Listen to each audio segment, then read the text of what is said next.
Okay, so last time we got the relicking job done on this body, and personally I think it looks really, really nice. I'm very happy with it.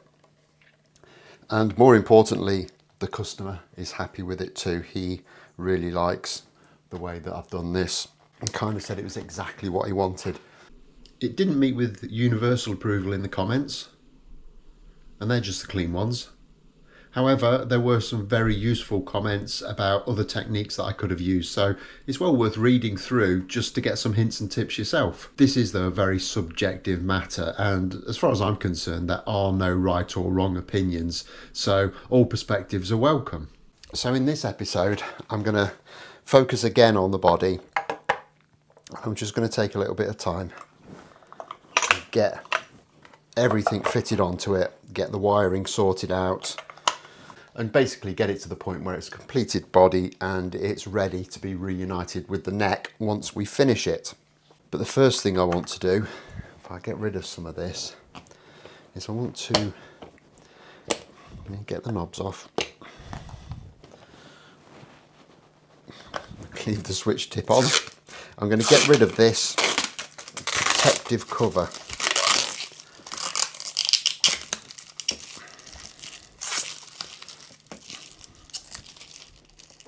From here, I'll clean up around there in a little while. All I do is I'll just run a scalpel around there and that excess will come away.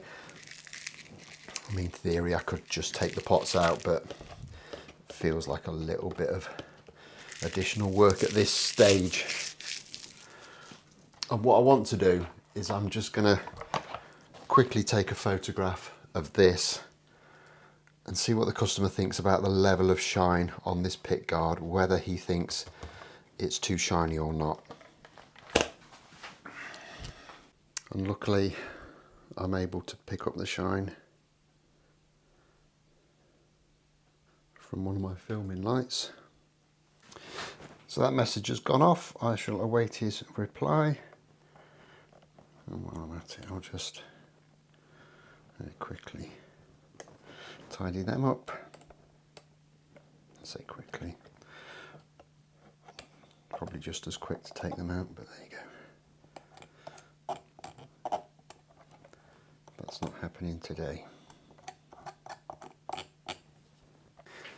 Now there has been a little bit of talk as well about how shiny kind of all the chrome work that's going to go back onto this guitar is.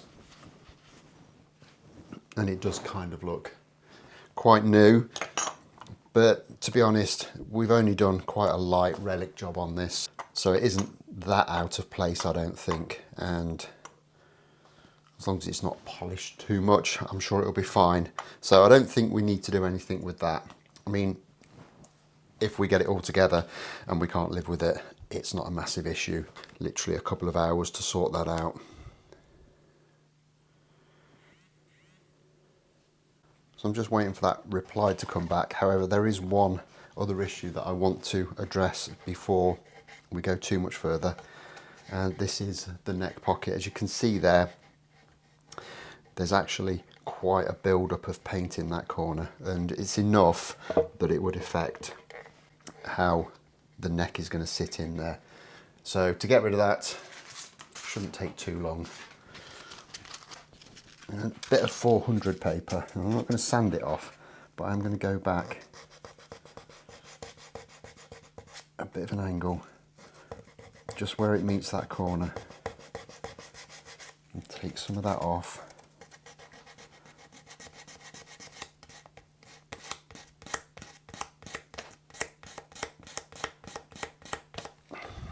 Like that.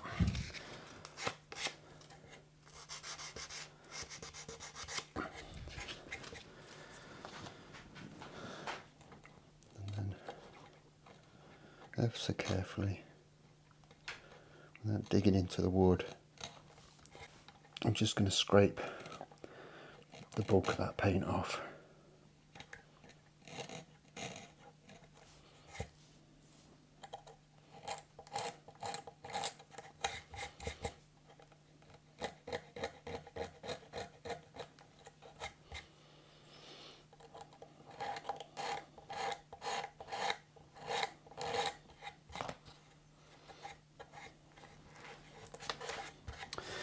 just so it doesn't hold the neck out. And I mean, it was probably about 1/2 to 3/4 of a mil, I would guesstimate, which isn't a huge amount, but in terms of guitar setup would make a bit of a difference. So we're better with that out of the way. So I've just said the word mil, and I've had a couple of comments recently about my usage of mil. In particular, people saying that mil means 1/1000th of an inch. Well, that's partially true. In reality, mil is from the Latin meaning 1/1000th, and obviously that is context dependent. Now, in my context, in Europe, in England, mil is taken to mean 1/1000th of a metre, not 1/1000th of an inch. So whenever you hear me saying mil, what I am actually saying is 1mm or multiples thereof. And I've just had a message back. Yep, the pickguard is a bit too bright and shiny.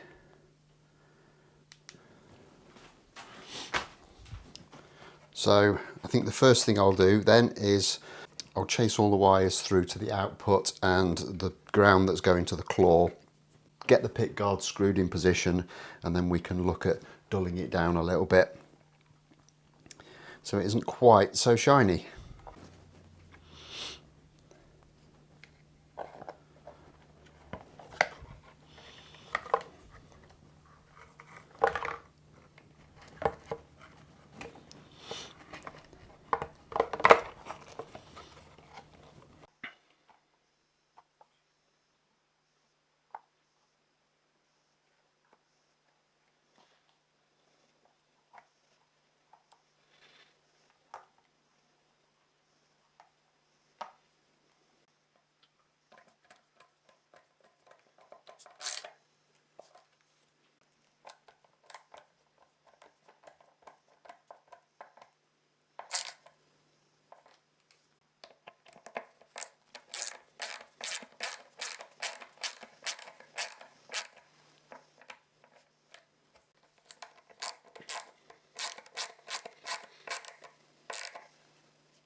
So next up, we'll get this pickguard matted off a little bit. And some of you might be thinking, well, surely that was a job better done with all the components off it. I don't actually agree. I think this is something that will look a little bit more authentic if we do it with all the components in. Because if you think about it, I'm not going to be able to get right the way in to all of these little edges because of what's on it. But that's how the natural wear would have occurred as well, because, you know, I'm not going to be able to wear underneath where a knob is, or I'm not going to be able to wear right into where the pickups are because A, there's strings over the top of them, but B, I would never be able to wear it with anything. There will be an element of natural oxidization that will dull this plastic off, but that's only half of the picture. So all I'm going to do is, I've got like a really old worn out 3000 grit Trizac pad, and I'm just going to very lightly rub this over.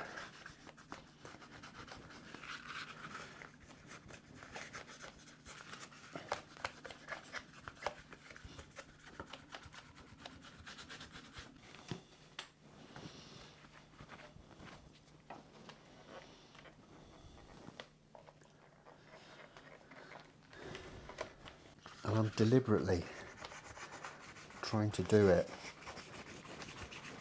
in a bit of an uneven fashion, so it's got more wear in some areas than others, because that's how this thing would have developed. So this area here where it's very exposed,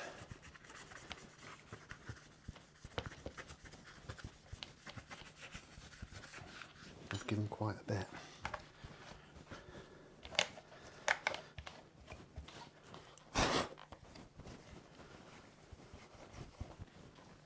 Okay, and I think you can see there, get that light in there, that is significantly less shiny now, just matted down, and I'm sure once that gets a bit of wear on it as well, it'll look absolutely beautiful. So I think I'm quite happy with the way that that's turned out.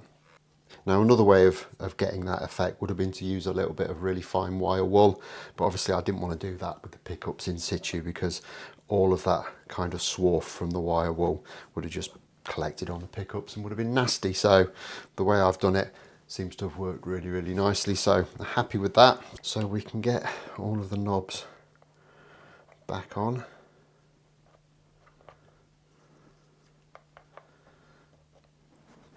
We'll try and get those lined up as best we can.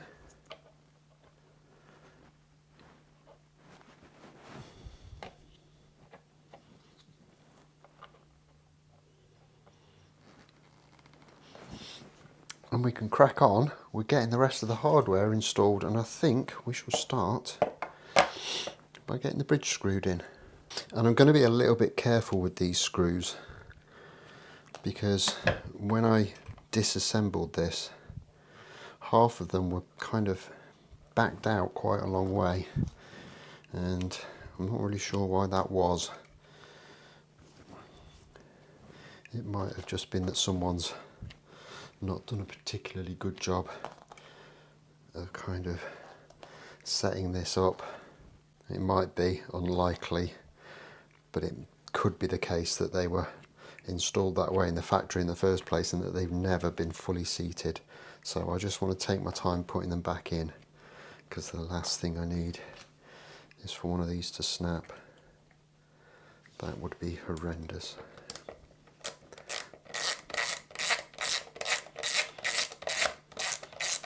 So I'm not, you can see I'm just doing this most of the way without using the handle on the screwdriver,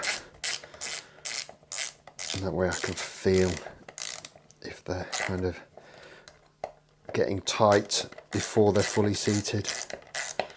And this one does actually feel quite tight. Not so tight that it's going to break, so that's okay.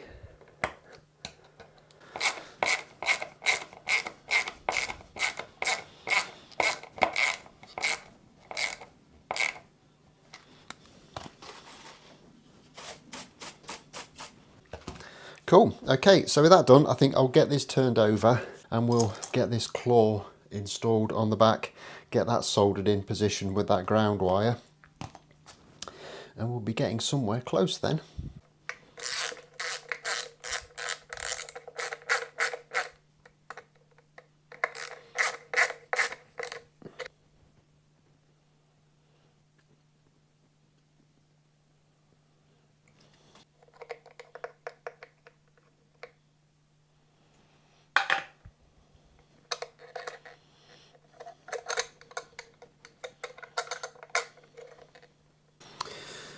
And I'm going to just slot these springs in loosely for now, just to hold everything together.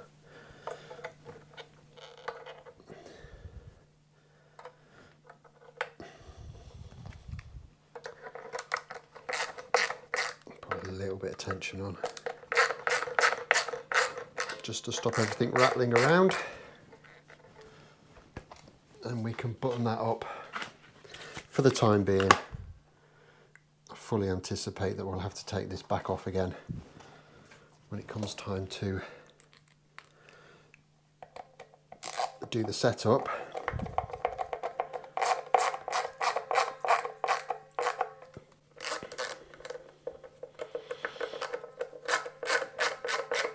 But for now, this will just keep all my parts and everything together, so they're not going to get lost.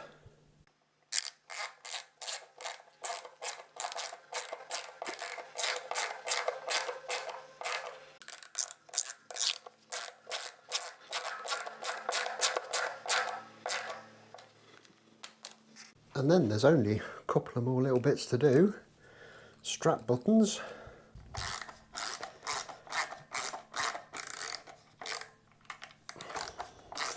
which are relatively easy.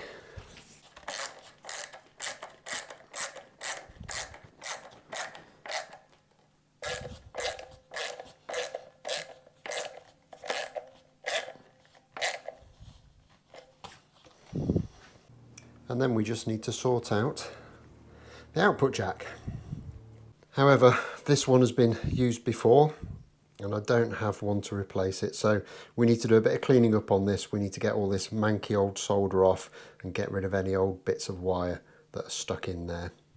And to do that, I'm just going to take some of this solder wick, which if you haven't seen it before is just like braided copper wire, which will do a really great job in kind of soaking up all this excess solder.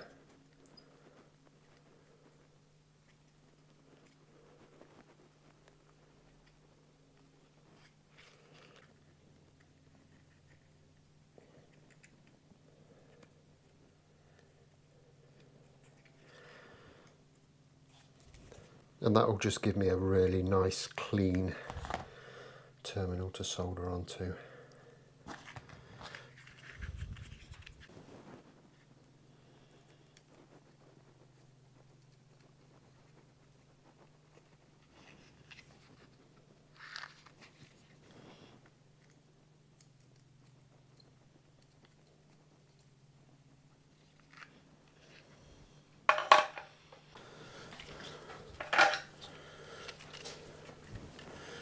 I'm not even sure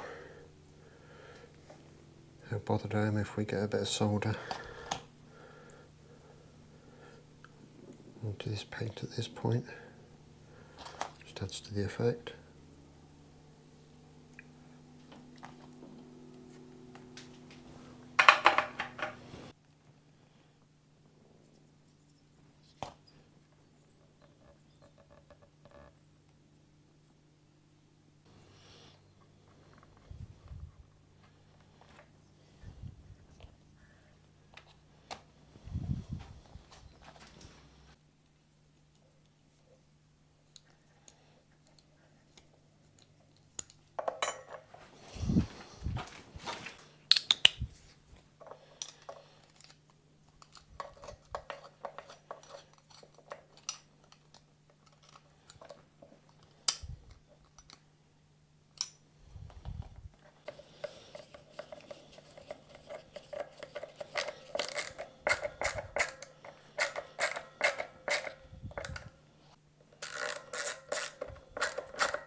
Okay, so that's all in. I'll remember to turn off the soldering iron because that can tend to interfere with things.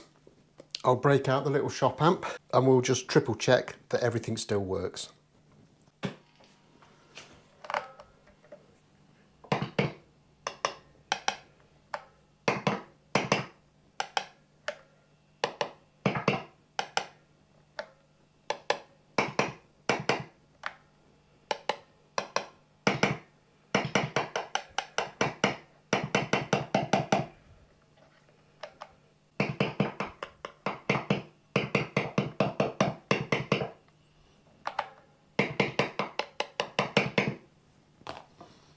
And I would say that's everything working absolutely spot on, which is brilliant, very happy. Now, I've been told that this is completely unnecessary, but I've also just done a little bit of finagling. This was actually the wrong tremolo arm.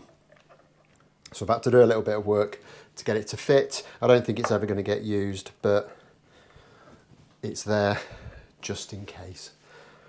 I really don't like sending stuff out the shop if it's not working. So we're ready now, pretty much, to get the neck fitted and get this strung up. However, there is still a little bit of work to do on the neck, so we're not going to do that just yet. All of that will be for the next episode. So as always, don't forget to hit the like button if you've enjoyed this. I've got a screw missing from the pick guard. Subscribe if you haven't already done so, and I'll look forward to seeing you next time. Thanks a lot for watching. Bye bye.